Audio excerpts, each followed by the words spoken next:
오늘은 우리 남오정민님께서 출석 1등 하셨습니다. 현명님 어서 오시고요. 좋아요 까먹으셨으면요. 좋아요 눌러주십시오. 오늘 요즘은 날씨가 덥기는 하지만 하늘이 쨍쨍하진 않습니다. 오늘도 서울 하늘에 구름이 좀 있어서 그렇게 쨍쨍하지 않아서 그렇게 알차게 덥진 않고 여름이 이제 거의 한풀은 꺾였다 그러는데요. 원래 태풍이 한 27개 정도 발생할 거다 그랬는데 지금까지 한 7개 발생했다 그럽니다. 그럼 앞으로 한 20개 남았다는데 8월 이제 하순인데 그죠? 언제 시간이 될란가? 20개가 발생할 수 있는. 어쨌거나 지금 연달아 4개의 메이저급의 태풍이 우리 발생을 해서 이례적이다 그런데 지구가 뜨거워지긴 뜨거워진 모양입니다. 네, 호성님, 죄송합니다. 제가, 호성님이시죠? 네, 눈이 침침해가지고 제가 참 요즘 오타도 많고 그렇습니다. 네, 캡터피언님, 댄더피언님 어서 오시고요. 제시카님도 어서 오십시오. 다들 요즘 힘드실 시기인데, 이럴 때일수록 우리가 모여서 네, 다른 사람들 상황이 어떤지 다른 분 의견도 듣고 해야 됩니다. 이 힘들수록 모여야 됩니다. 주식은요. 가만 혼자 있으면 온갖 그 나쁜 상상들이 다 생기는 거거든요. 그러면 결국 이성도 잃고 네, 투자 감각도 잃고 그렇게 됩니다. 네, 20골프님, 지노미트리, 뭘 고맙습니까? 지노미트리 20골프님이 잘하신 거죠. 자야, 뭐, 항상 여러분의 특급 참모로서 내용이 좋은 기업들 조사해서 알려드리는 게 제 임무입니다. 그걸 잘 포트폴리오로 이용하시면 되시겠습니다. 네, 전쟁님 어서, 윤영님, 산세님, 김소희님 어서 오십시오. 자, 그러면, 34분에 시작할게요. 지금 33분입니다. 1분 후에 시작하겠습니다. 네, 매너구리 어바니튬, 네. 다들 그렇습니다. 지금은요. 하지만 제가 볼 때는 뭐, 시간 문제지 않겠나 싶은데, 아직 우리 본질적인 측면에서, 네, 전혀 뭐 포기하느냐 비관적일 거는 없다 봅니다. 본질적인 측면에서 볼 때는요. 그러니까 제 경험상 보면, 그, 본질에 접근하는, 뭐, 본질 아닌 것들 하면 뭐 차트라든지, 뭐 수급이라든지 이런 것들인데요. 그래, 비본질적 요소에 초점을 맞추고 하면 결국 결과가 안 좋더라고요. 대체로. 본질에 초점을 맞추는 투자는 결과가 대체로 좋더라. 그래서 너무 지금은요, 지금 현재 결과에 너무 연연하지 마시고, 연연 안 할 수는 없겠지만, 본질에 더 집중하시면 또 기회가 또 보입니다. 주식은 끝날 때까지 끝난 게 아니다. 자, 8시 34분입니다. 8월 17일 화요일, 목요일 아침 경제TV 시작하겠습니다. 여러분을 가장 사랑하는 방송, 우리 애청자님이 잘 되기를 제가 위해서 붙여줘야 노력하는 방송, 아침 경제TV입니다. 자, 이제 본질적 문제들이 등장을 해서 참 걱정이 좀 많이 됩니다. 여러분 다 아시겠지만 중국발 왜 지난번에 흥다 사태도 넘어갔습니다. 넘어갔지 않습니까? 너무 다들 걱정하는 거 아닙니까? 그러실 수도 있는데 그때랑 지금 좀 다른 것 같아요. 자, 보겠습니다. 지금 자, 제가 변동성은 기회다 말씀 요거는 좀 이따 드릴게요. 중국의 비구이 위안 컨트리 가든 뭐 중국말로는 비구이 위안 이렇게 읽어야 되나 봅니다. 이런 거 보면 우리 한글이 우리 세종대왕님이 얼마나 뛰어난 분인가를 알 수 있죠. 중국은 상형문자 아닙니까? 그래서 저는 중국은 새로운 것들이 등장하면 그 어떻게 글자를 만들지 굉장히 궁금합니다. 뭐 영어식 발음을 해서 중국 글자로 읽는다. 뭐 영어로 나온 새로운 물건은 또 그렇게 할지 몰라도 우리나라는 탄 세종대왕님이 딱 한글 안에 뭐 어느 글자든지 딱딱 할 수 있도록 IT 시대 그 옛날에 이미 우리 세종대왕님은 IT 시대를 염두에 두고 컴퓨터 시대를 염두에 두고 이렇게 한글을 만드신 것 같네요. 참 대단한 분입니다. 어쨌거나 이 비구이 위안이 중국 1위 부동 비구이 위안이 문제는 헝다하고 비교를 하면요. 헝다보다 지금 4배에서 5배 정도의 프로젝트를 진행 중이다. 여러분 대충 아시겠지만 중국은요. 참 완전히 그냥 사상 누각입니다. 우선 부동산 예를 들어 아파트를 분양을 한다. 그러면 우리는 지금 대체로 계약금이 10%잖아요. 중국은 30에서 50%입니다. 그러니까 너무 돈을 많이 땡기는 거죠. 이 돈을 가지고 지방정부에다가 이제 땅 토지 이용권 10년 토지 이용권 이런 거를 확보하고 거기다가 이제 돈을 처음에 너무 많이 땡기니까 이 돈을 가지고 이 아파트 짓는 데만 쓰면 괜찮은데 또 그렇지 않습니까? 당장 큰 돈이 들어가는 거 아닙니까? 이 돈을 또 빼가지고 다른 지방정부에 또 토지 이용권 해가지고 또 아파트하고 이런 식으로 사상 누각을 쌓다 보니까 하나가 무너지가 와르르 무너지는데 비구이 위안은 헝다의 4~5배니까 굉장히 크죠. 그리고 헝다 때는 2021년에는 그래도 아직은 중국 정부가 좀 체력이 있었는데 지금은 뭐 어떻게 할 방도도 없는 이번에 어떻게 해서 또 전격적으로 금리를 인하를 했지만 지금 CR이 맥혀들 상황이 아니죠. 그래서 헝다가 이자를 2250만 달러 겨우 300억입니다. 요거 꼴라실이 이걸 못 갚을 정도로 지금 상황인데 앞으로 이자가 계속 올 뿐만 아니라 원금도 이렇게 됩니다. 그래서 비구이 위안이 이걸 감당할 수 있는 상황이 안 된다. 오죽했으면 골랑 300억 이자도 못 내는 상황이 돼버렸으니까요. 자, 그래서 헝다보다 4~5배 정도 크니까 그렇다고 중국 경제가 지금 그러니까 꼭 옛날에 그 생각납니다. IMF 때 이랬거든요. IMF 때 하나씩 뻥뻥 넘어갑니다. 진로그룹 넘어가고 동아그룹 넘어가고 뻥뻥 결국 대우그룹까지. 대우그룹이 아마 그때 재계에서 13위였을 거예요. 뻥뻥뻥 다 넘어갔거든요. 딱 그 느낌이네 중국이. 이제 컨트리 가든까지 이랬는데 자 문제는 이걸로 끝나는 게 아니라 금융으로 갈 때 이게 금융 부실로 갈 때가 제일 무섭거든요. 금융이란 것은 혈관과 같은 거잖아요. 혈관에 바이러스나 박테리아가 들어가서 폐혈증이 발생하면 참 그때는 그게 인체에 어떤 영향을 미칠지 모르는 것처럼 금융이 문제가 생기면 어떤 영향을 미칠지 모르는 거거든요. 그래서 죽는 국제 신탁이 상당히 큰 회사가 그러네요. 무슨 여기에 돈을 맡기는 사람이 있지 않겠습니까? 뭐 서민도 있을 수 있고 돈 많은 부자도 있을 수 있고 기업도 있을 수 있고 그래서 맡기면 이걸로 가지고 했는데 여기도 지금 만기 상환에 있을 돈을 못 내주고 있다. 아하 이렇게 가면 여기에 돈 맡긴 사람들 뭐 개인이나 기업들은 어떡하죠? 이제 그것들이 어떤 영향을 미칠지 모르는 거죠. 이제는 자 그래서 이런 걸 가지고 제 중국발 리만 사태다. 그리고 서브프라임인데 결국 리만 브로더스가 망하면서 완전 절정을 치달았었는데요. 중국발 리만 사태가 아니냐. 그러니까 이제 하나씩 드러나죠.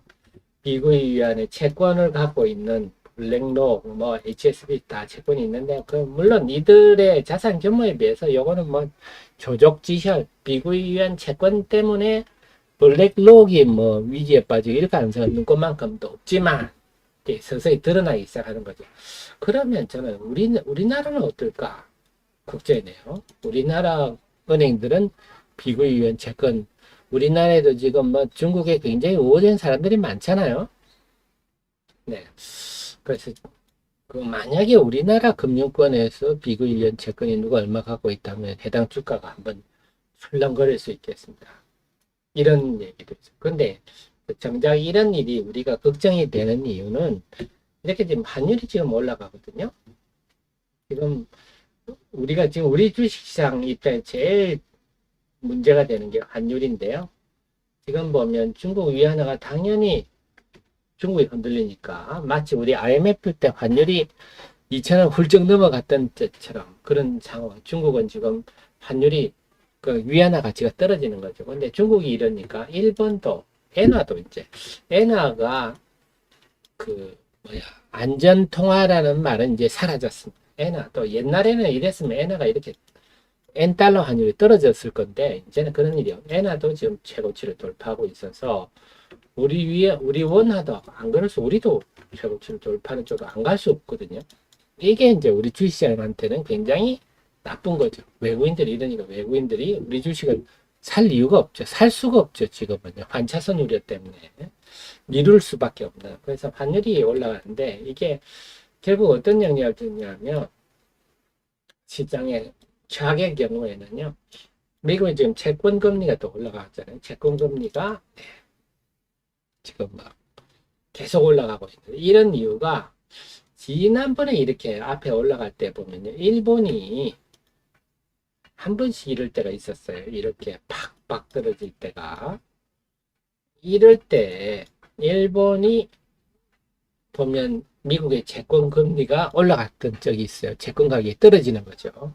왜냐하면 일본의 엔화 환율 방어를 위해서 미국 국채를 좀 팔아서 그걸로 엔화 방어를 하니까 이런 일이 생기는데 중국도 마찬가지입니다. 중국도 지금 그 위안화 방어를 위해서 미국 국채를 아마 팔 겁니다. 그러면 국채 가격을 팔면 국채 가격이 떨어지는 거죠. 그럼 환율이 그 금리가 올라가는 거죠. 그래서 지금 올라가는 거는 자금 수요 때문에 올라가니까 중국에 대한 우려 때문에 올라간다. 옆에 그럴 수도 있죠. 아, 중국이 위안화 가치 방어하려고 미국 국채를 팔 수도 있겠구나 하면 옆에서 미리 팔 수도 있겠죠. 뭐 그런 현상이 나타나고 있어서 요게 문제네요. 근데 이런 식으로 위기가 전이가 되는 겁니다. 그렇게 되면 나스닥도 어제 나스닥 하락은 오후에 좀 빠졌는데요. 나스닥 하락 또 FMC에서 7월 FMC에서 또 금리 인상을 계속 해야 된다. 이런 매파적 발언도 좀 나와서 지금은 다들 시장에서는 금리 인상보다는 얼마나 이 고금리가 유지될 것인가 이게 초점 맞추고 있는데 7월 FMC 의사록 보니까 여전히 매파적 분위기구나. 금리의 고공행진이 이어지겠구나. 또 이런 분위기까지 겹쳐서 자, 그래서 어제 나스닥 증시가 하락했는데 이런 데는 네, 이런 미국 국채 상승도 큰 역할을 하고 있다 하는 겁니다. 지금 자 그런 문제가 지금 다가오고 있는 거죠. 그래서 이게 이제 계속 잘못되면 국제금융시장이 혼란에 빠질 수 있는 그런 상황입니다. 그러니까 지금 뭐 홍콩 항생지수 하락하는 거는 뭐 지극히 당연한 거고요. 당사자니까. 그래서 지금 아시아 증시 전반이 일본 증시도 최근에 그때는 좀 일본 증시도 어제 좀 빠지고 우리 증시도 당연히 빠졌지만 대만 증시는 어제는 뭐 낙폭을 좀 줄였습니다만 전반적으로 그 영향을 받고 있다 이렇게 봐요. 근데 이런 본질적 문제가 우리가 오래간만에 등장했잖아요. 이런 본질적 문제를 보니까 근데 문제는 대책이 없는 거죠. 지금 중국의 문제는 대책이 없죠. 중국 정부가 뚜렷이 어떻게 해결할 수 있는 방안도 없고 우리 IMF랑 똑같죠. IMF 동아그룹, 현대그룹, 동아그룹, 뭐 진로그룹 뻥뻥 나가 떨어지는데 뭐 할 수 있는 방안이 있나요? 결국 대우그룹까지 무너지니까 IMF에 구제금융을 신청할 수밖에 없는 정부가 할 수 있는 일이 별로 없죠. 그래서 이 부분이 당장 어떻게 뭐 금방 무슨 대책이 나와서 해결할 부분이 아니라서 그게 걱정이네요. 우리 입장에 주식시장 입장에서는.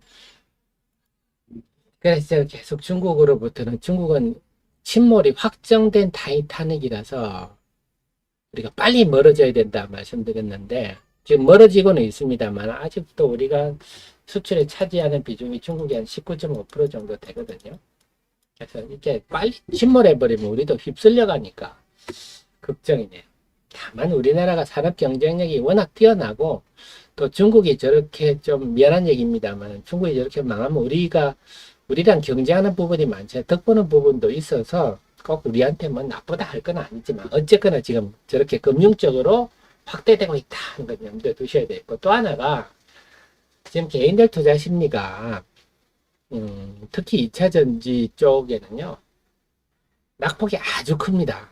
낙폭이 아주 큰데, 이 에코프로인데요. 에코프로 이게 7월 26일 아시죠? 7월 26일 이날은 난리가 났었죠. 그야말로 막 미친 듯이 그 5종목에 대해서 2차전지 5종목 거래가 이루어지면서 양시장 전체 합쳐서 43%를 차지할 정도로 일방적으로 거래가 됐었어요. 그래서 그 고점 대비 지금 하락률이 7월 26일 날 다 고점을 찍었는데요. 하락률이 지금 네, 이렇습니다. 코스닥의 시가총액 1위 에코프로 BM이 48%가 빠졌어요. 지금 15거래일입니다. 15거래일로 치면 15거래일이에요. 고점에 잡으신 분은 당연히 지금 담보 부족이죠. 2위 시총이 에코프로가 지금 33.5% 빠졌어요. 당연히 이것도 네, 고점에 잡으신 분은 담보 부족입니다.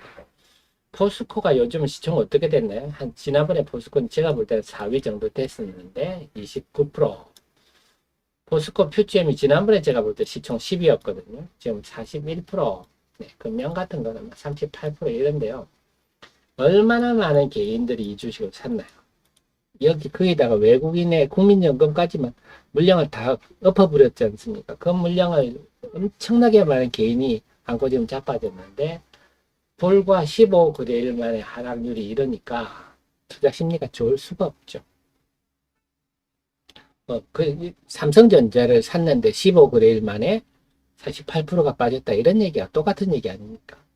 지금은 또 투자 심리를 이런 식으로 또 우리 극단지에 쏠리면서 제가 그동안 지난달부터 계속 걱정했지만 이런 현상이 생기니까 개인들의 투자 심리도 지금 우리 그 매너구리님이 힘듭니다 그러셨는데 사실 좀 개인 투자자들 모두가 지금 이런 상황이에요. 그러니까 이런 현상이 발생. 레이 같은 경우 지금 어제 크게 빠진 종목들이 많은데 대체로 이제 2분기 실적이 예상보다 못했다. 뭐 이런 부분인데 그렇다고 해서 이렇게까지 빠질 일인가 하는 하락률이 많았어요. 이제 보면요. 그래서 뭐 여기도 나와 있으면 그런 종목들이 많거든요. JYP 같은 경우도 물론 JYP가 예상보다는 못했다 하지만 JYP 같은 것도 이렇게 쿵 떨어져 있었고요. 이건 양반입니다. 서현이화 같은 경우도 서현이화는 해외법인 설립하고 비용 나가는 게 많아서 영업이익률이 좀 떨어졌지만 견고했거든요. 근데 주가는 뭐 이렇게 빠져버립니다. 와, 하루에 그냥 뭐 그동안에 농사 다 망쳐버렸는데요. 레이도 마찬가지고요. 그래서 이런 일이 나타나는 이유가 결국은 지금은 투자 심리가 이렇게 악화되다 보니까 반응도 이렇게 나타나고 있다. 아하. 제가 30여 년 경험하면서 예전에 우리 차화정, 요즘 2030 세대는 무슨 말인지 모르겠지만 옛날에 랩 어카운트 막 이런 게 유행하면서 2010년입니까? 미래셋 중심으로 해서 자동차 화학 정유 질러가지고 그 다음에 한 2, 3년까지 골병이 들었었던 적이 있었거든요. 항상 이런 몰빵, 쏠림 현상은 꼭그 길고 아픈 후유증을 낳았었습니다. 경험적으로 본다면. 그래서 제가 보면 이제 시작일 가능성이 있다 하는 점이 몰빵하면 항상 이렇게 문제가 생깁니다. 쏠리면. 뭐 지금 우리 레이님 초전도체는 마침 초전도체도 마찬가지. 초전도체는 지금 회사가 일대주주 회사가 아니라 그러고 일대주주가 주식을 팔아도 그냥 불나방처럼 몰려들잖아요. 그 사실인지 아닌지가 중요하지 않은 거죠. 지금 그냥 한판 먹겠다. 나는 그 중에 하나 가가지고 사한 거 한 판 먹겠다 하는데 다 결과가 안 좋습니다. 경험해 보면. 자, 그래서 지금 결론은 뭐냐? 지금 외국인들이 환율이 이렇게 올라가면 외국인들이 주식 사기 힘듭니다. 외국인들이 지금 나흘 연속 우리 증시에서 지금 순매도를 하고 있는데요. 나흘 연속 양시장에 대해 순매도 하고 있는데 이런 적이 처음이에요. 올 들어서 나흘 연속 양시장에 순매도 한 점이. 그 이유는 환율 때문에 그런 거죠. 환율 때문에 좀 매수는 좀 늦추고 매도는 좀 서둘러라 이렇게 돼 있거든요. 그래서 할 수 있다면 일단 지금 소나기를 피할 상황인데 지금 개인들이 지금 소나기를 피할 상황이 아닐 겁니다. 대부분이 다들 물리셔가지고 지금 어떻게 움직이기 힘든 상황인데, 그렇다면 제가 생각하고 또 생각하면 최선의 방안이 보인다 그랬지 않습니까? 제가 IMF도 겪고 서브프라임도 겪고, IMF는 나라가 망한 거잖아요. 서브프라임도 나라가 망한다까지 갔었어요. 그런 일을 겪으면서 제가 느낀 게 뭐냐, 힘들 때일수록 또 생각하면 그냥 산책을 하면서 계속 생각하는 겁니다. 생각하고 어떤 방법이 있을까 생각하다 보니까 그런 방법이 있었네 이러더라고요. 그래서 지금 제일 하지 말아야 될 거는요, 외면하고 이런 것들 포기하고 외면하면 항상 주식은 더 나쁜 결과가 또 금세 다가옵니다. 그래서 변동성이 기회, 이 말이 뭐냐 한다면요, 지금 시장이 코스닥 같은 경우는요, 여러분 경험하시겠지만 에코프로 움직임과 지수 움직임 상당히 비슷합니다. 그래서 이 에코프로 움직임을 활용해서, 근데 뭐 지금 대부분의 종목들이 다 물려 계실 건데요, 요런 흐름이 보세요. 요런 게 보인다. 그러면 나도 지금 있는 주식을 좀 팔았다가 이쯤 되면 다시 또 채워 넣으면, 에코프로 아닌 종목들 얘기입니다. 내가 다른 종목이 있더라도 코스닥 시장은 에코프로의 영향이 코스닥 지수에 그대로 반영이 거의 대부분 지금 되니까, 그런 게 보일 때 코스닥 지수도 똑같잖아요. 이런 걸 활용해서 내가 갖고 있는 주식을 요 정도 에코프로 보다가 좀 밀린다 싶으면 좀 팔았다가 다시 채워 넣고, 이러면 뭐 단가를 뭐 500원이라도 낮출 수 있으면, 결국 500원을 내가 매입 단가를 낮추면 500원 번 거 아닙니까? 그래서 이런 그 변동성을 활용하는 것, 이렇게 변동성이 뚜렷이 보일 때, 이런 것도 저는 지금 필요하다 이렇게 보입니다. 그래서 주식시장은 잠시도 방심할 틈이 없다. 오르면 오르는 대로 할 일이 있고, 빠지면 빠지는 대로 할 일이 있고, 제일 하지 말아야 할 게 하고 손 놓고 있으면 안 된다. 그래서 그런 부분입니다. 그래서 지금 우리 애청자님도 그렇고 대부분의 개인 투자자들이 그렇고, 뭐 아까 말씀드렸듯이 코스닥 시총 1위 종목 산 사람들도 그럴 정도인데, 뭐 다른 주식 말해서 뭐 하겠습니까? 시총 1위 주식 샀어도 이렇게 단기에 48%씩 물리는 판인데, 내가 안 물릴 수가 없거든요. 삼성전자가 저렇게 되는데 여타 종목이 안 물릴 수가 없는데. 자, 그 다음에 또 하나는요, 제가 계속 해드리겠지만, 특히 2차 전지 같은 경우는 지금 옥석 구별 없이 싹 다 빠졌거든요. 뭐 에코프로 BM이 빠지면서, 올라갈 때는 말씀드렸지만 올라갈 때는 여타 펀드 ETF들이 환매 때문에 환매 매물에 빠지고, 또 빠지니까 또 전체적인 환매 매물에 빠지고 심리에 빠지고 이꼴 나서 지금은 2차 전지 전반이 옥석 구별 없이 다들 엉망이 됐어요. 종목들이 다. 근데 결국은 시장이 이성을 찾으면 옥석 구별이 될 겁니다. 옥석 구별이 되고, 그 속에 제가 그런 말씀 늘 드렸죠. 소재를 중심으로 하십시오. 우리나라는 그동안 기형적 구조, 소재는 다 중국으로부터 사왔고, 이 셀 만드는 공정 중심으로, 대표적인 게 양극재 이런 거잖아요. 그런 것 중심으로 발달이 돼 있는데, 이제는 중국이 경제와 소재를 무기화하기 때문에 이제는 소재를 육성시킬 수밖에 없는, 육성이 아니고 특히 여기에 또 IRA까지 겹쳐서 이제 소재의 국산화는 필연적입니다. 필연적. 그래 지금 소재 부분은요, 이런 얘기 나오죠. 지금 테슬라가 전기차 가격을 또 인하했어요. 또 그러면서 전기차 수요 둔화, 그렇겠죠. 중국 같은 경우는 지금 7월에 2차 전지 출하량이 31%가 줄었습니다. 전기차 살 돈이 어디 있겠어요? 중국의 그 가난한 사람들이. 그러니까 31%나 줄었는데, 이건 다 수요가 둔화인데 전기차 정도가 아니고요. 지금 중국에는 스마트폰이 지금 26개월째 제가 알기로는요, 전년 동기 대비 줄어들고 있어요. 핸드폰 바꿀 돈도 없어요. 혼자 무슨 전기차를 하겠습니까? 그래서 이런 수요 둔화가 온다 하더라도, 그렇다 하더라도 이 셀 공정은 영향을 받을 수 있겠죠. 전기차와 직접 연건데 소재단은 뭡니까? 중국의 대체도 있고 IRA도 있죠. 이렇기 때문에 전기차 수요 둔화에 상대적으로 자유롭다 하는 거죠. 소재단에. 그래서 제가 자꾸 소재 하는데 결국 앞으로 2차 전지는 소재단 회사와 비소재단 회사는 차별화가 될 겁니다. 최근에 일부에서 이제 어제 엔캠이 어제 올랐잖아요. 엔캠이 뭐 전해액 하는 이것도 소재죠. 전해액도 소재로 봐야죠. IRA의 컴포넌트 아닙니까? 그러니까 이거는 중국이 지금 싹 대체를 해야 되는 상황이라서 지금 생산량을 10배로 늘리고 생산 능력을 10배로 늘린다 그랬잖아요. 그래서 그러다 보니까 좀 양상이 달라질 수 있는 이런 게 이제 제가 말씀 소재 단이다 하는 겁니다.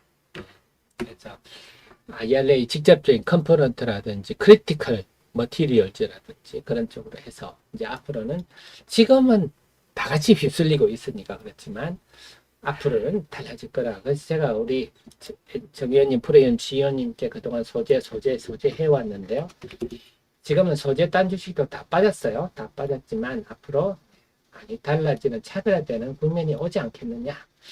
저는 보고 있습니다. 그래서 그런 시각으로 좀 접근하시는 게 필요하고 결국은 시장이 좀 안정되면 차별화가 올 건데 아직은 안정화되지 못하고 있고 시장 내부 보면 지금 중국의 미국의 위안 문제 때문에 지금 전반적으로 상당히 혼란스럽고 그 속에서 뭐 말씀하셨듯이 초전도체 여기에 몰려서 지금 뭐 자기만의 세상을 만들고 있는데 이런 것도 다 시장이 결국 이런 주식들은 시장이 전반이 한번 반등을 하면 확 빠질 건데요. 어쨌거나 지금 그런 경황들입니다. 그래서 결론적으로는 우리 애청자님께서는 본인 혼자 힘들다 생각하지 마시고 다 힘들구나 고 생각하시고 그 속에서 내가 정신을 좀 차리고 최선의 방안을 모색해야 되겠다. 이렇게 뭐 빠지면 빠지는 대로 내가 또 변동성을 이용해서 단가를 낮출 수 있는 방안을 한번 고민해 봐야 되겠고 지금 보유 종목에 대해서는 내가 어느 위치에 있는가 우리 애청자님은 다들 저랑 아주 좋은 종목들 갖고 있으리라 봅니다. 그래서 염두에 두시고 대응하신다면 이겨내실 수 있습니다. 그리고 IMF도 겪었고요. 서브프라임도 겪었는데 그렇습니다. 자, 한 2분 남았는데 그래서 오늘 아침에 제가 결론 드리는 말씀은 우선 안타깝지만 비구에 위한 문제 저게 단기적으로 해결될 만한 일이 아니다. 그래서 계속 당분간은 우리 시장뿐만 아니고 글로벌 시장에 우려를 자아낼 건데 그게 얼마나 확산되는지 아닌지 제가 오늘 아침 드린 거는 이제 미국 채권 시장까지 말씀드린 거는 이제 최악의 경우입니다. 그 정도까지는 뭐 안 가리라 그런데요. 그런 상황이다 하는 걸 좀 염두에 두시고 그 속에서 그런 그림 속에서 내가 최선의 방안이 뭔가 내 구자를 최선을 다할 수 있는 방법이 뭔가 그냥 우리 애청자님들은 다 주식 투자나 사업을 하는 CEO님이시기 때문에 CEO는 항상 깨어 있어야 되거든요. 어떻게 회사를 잘 운영할 것인가 생각하셔야 됩니다. 참모가 계속 저도 힘들지만 조언을 계속 드릴 거니까 우리 정의원님 프로님 CEO님도 절대 사업을 하다 보면 힘들 때도 옵니다. 인생도 그렇고 사업도 그렇고 맨날 잘 되면 맨날 잘 되는 게 뭡니까? 힘들다가 잘 되는 게 조금인데요. 힘들 때 우리가 잘 결정할 수 있는 게 프로다 말씀드리겠습니다. 자 그러면요 25초 후에 개장 방송 시작하도록 하겠습니다.